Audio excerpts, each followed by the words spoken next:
Salut! Ce dimanche, je vais te présenter un jeu de stratégie et il a une particularité, c'est qu'il est phosphorescent.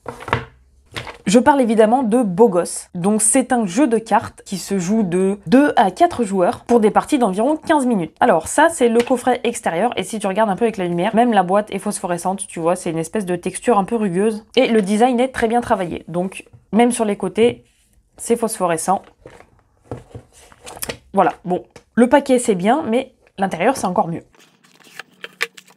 Donc comme je te l'ai dit, Beau Gosse c'est un jeu de cartes et de stratégie dont le but est d'être le premier à avoir reconstitué soit un squelette entier, soit 2 squelettes cassés. Donc je vais te montrer comment ça marche. Il y a des petites pastilles de 2 couleurs différentes en fait qui permettent de différencier le squelette sain et le squelette cassé. Et tout ça évidemment se fait avec 44 cartes phosphorescentes. Donc là c'est la première carte, c'est la carte pile en fait, c'est là où on va venir placer la pioche. Donc c'est également phosphorescent, donc c'est tout ce qui est blanc là, du coup ça s'illumine quand il n'y a pas de lumière. Les 44 cartes sont là. Alors je viens de faire une découverte, c'est que au fond de la boîte il y avait une petite trappe secrète et il y a les règles du jeu en fait en différentes langues. Voilà, c'est vraiment, je savais plus. J'ai dû le savoir parce qu'elles étaient au fond, mais en tout cas voilà, écoute, que tu sois français ou pas, t'as la possibilité de jouer. Hein. Génial. Écoute, moi je parle français, donc on va rester sur les règles en français. Voici les 44 cartes qui comportent différentes parties de squelette avec, tu vois, différentes couleurs en haut. Donc tu as vert ou rouge. Ah oui, et il y a des jokers aussi. Donc là, on a un joker comme ça. On en a 2. En théorie, il y en a 2. Voilà, 2. Donc déjà, on va commencer la partie en distribuant 6 cartes à chaque joueur.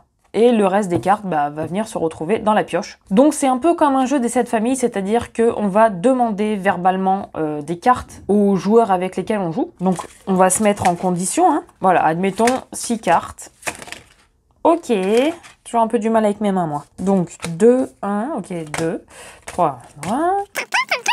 Admettons qu'on joue à 2. Ok, hop, là-bas, c'est la pile. Je prends mes cartes. Qu'est-ce que je vois? Mais c'est magnifique, j'ai que du vert. Ah, donc, moi, j'ai envie de gagner et j'ai envie de reconstituer mon squelette. Et un squelette est constitué de 6 cartes. Un crâne, une cage thoracique, 2 bras et 2 jambes. Sachant qu'il y a 30 cartes vertes et 12 cartes rouges, il est plus simple de construire des squelettes verts que des squelettes rouges. Enfin, en tout cas, il y a plus de chances qu'on tombe sur des cartes vertes que sur des cartes rouges. C'est pourquoi le but du jeu, comme je t'ai dit, c'est de construire soit 2 squelettes verts, soit un squelette rouge. Pour qu'au final, ça ressemble à ça.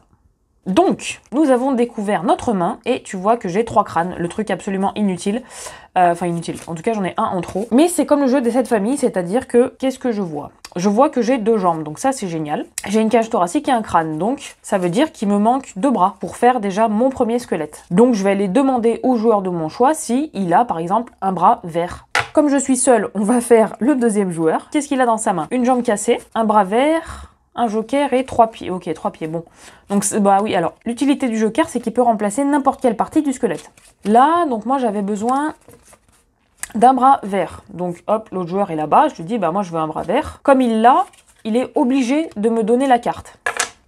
Et là, il y a une particularité, c'est-à-dire que si je demande une carte rouge, donc un membre cassé à un autre joueur, par exemple j'ai envie de faire mon squelette rouge et que je vois qu'il me manque un bras rouge et que je demande à n'importe quel joueur et qu'il l'a, une fois que j'ai reçu la carte en question, rouge, hein, mon tour s'arrête et c'est au joueur suivant. Par contre, si la partie du squelette elle est pas cassée et que je la reçois, bah là comme je viens de faire, du coup j'ai récupéré le bras, je peux continuer à demander jusqu'à ce que l'autre joueur ou les autres joueurs en tout cas ne puissent plus me donner la carte que je demande. Et dans les deux cas, admettons que je demande, je sais pas moi, un crâne vert parce que bon, admettons que j'en ai pas dans mon jeu, je demande un crâne vert et si aucun des joueurs, ou en tout cas le joueur à qui je demande n'a pas le crâne vert, je vais piocher. Si c'est une bonne pioche, je vais continuer de jouer, et si c'est une mauvaise pioche, bah ça s'arrête là, et puis c'est au joueur suivant. C'est très simple, très addictif et très rapide.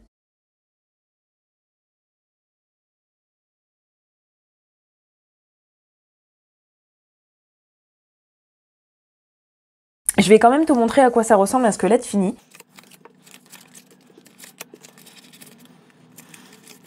Voilà. Et le truc très fun, en plus, tu vois, donc là, il y a les 2 genoux qui sont dans le même sens, parce que les cartes que j'ai eues étaient dans ce sens-là. Mais le truc qui est bien aussi, c'est que du coup, tu peux complètement faire des formes différentes avec ton squelette. Donc par exemple, si j'inverse ces 2 cartes-là, bah, j'ai un squelette qui a les bras en l'air, ou voilà. Ou du coup, si je peux le descendre, bon là, ça fait un peu bizarre quand même, mais admettons que ce soit comme ça, voilà, il a les jambes, hop, placé comme ça. Ou sinon, il peut très bien avoir cette jambe-là. Donc jambe droite, jambe gauche, bras droit, bras gauche. Et après, ça peut faire différentes combinaisons et différentes postures très chouettes. Pour ce qui est des cartes avec des os cassés, originalité de la chose, c'est qu'elles sont pas toutes cassées au même endroit. Tu vois qu'ici, on a un bout de genou. Là, on a des côtes qui sont cassées. Bon, là, c'est entier. Voilà, ici, on a le bras.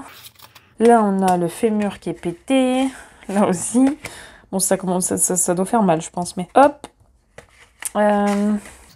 Ok, donc là, on n'a que des squelettes sains. C'est pas ce qui nous intéresse. Donc ici, c'est toujours le genou. Voilà. Ici, on a un os de l'avant-bras qui est pété. Et du coup, c'est pas la même chose que la fracture de l'humérus ici. Donc du coup, ça peut faire un peu d'originalité. Je sais pas pourquoi j'ai mis une jambe à la place du bras. Donc là, c'est toujours les côtes. Là, c'est le crâne qui est abîmé. Hop, traumatisme crânien. Bim, aphasie de Broca. AVC, hémorragie interne, décès. Non, pardon, c'est un peu glauque ce que je raconte. Bref, ici, toujours le haut du bras, là, le crâne, et voilà, je crois que c'est tout. Bon, tu vois, mes cartes sont pas mal usées, donc je les ai énormément utilisées. Je me rappelle quand j'étais petite, je jouais enfermée dans ma salle de bain, parce que, bah, comme je t'ai dit, elles sont fluorescentes, phosphorescentes, pardon.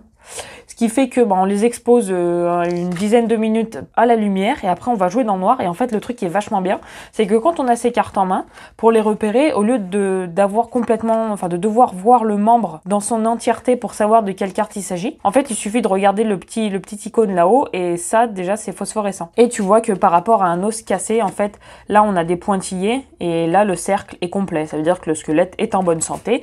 Il a bien bu du lait quand il était jeune, tout va bien. Non, mais voilà, en tout cas, les petites pastilles permettent de repérer les cartes dans le noir. Voilà, j'espère que ce jeu t'aura fait envie. En tout cas, c'est très sympa. Donc, tu vois que ça peut se jouer de 2 à 4. Si tu aimes le corps humain comme moi, tu ne peux qu'être ravi. Ce qui est mon cas. Et comme je t'ai dit, j'ai énormément joué. Le design est très sympa. Les cartes sont solides. La texture est vraiment chouette. Donc, j'avais peur au départ que en ayant les cartes en main, ça finisse... Enfin, les dessins phosphorescents finissent par se détacher. Mais en fait, il n'en est rien. Tu vois que les cartes sont toujours nickel, intactes, parfaites. Donc là, c'est la carte pioche. Là, nous avons les 44 cartes du jeu pour faire les squelettes. Maintenant, il reste plus qu'à trouver des partenaires pour t'amuser. C'est un très bon investissement si tu veux passer le temps. Ça coûte pas cher, c'est rapide. Et puis, tout va bien parce que j'adore ce jeu. Voilà.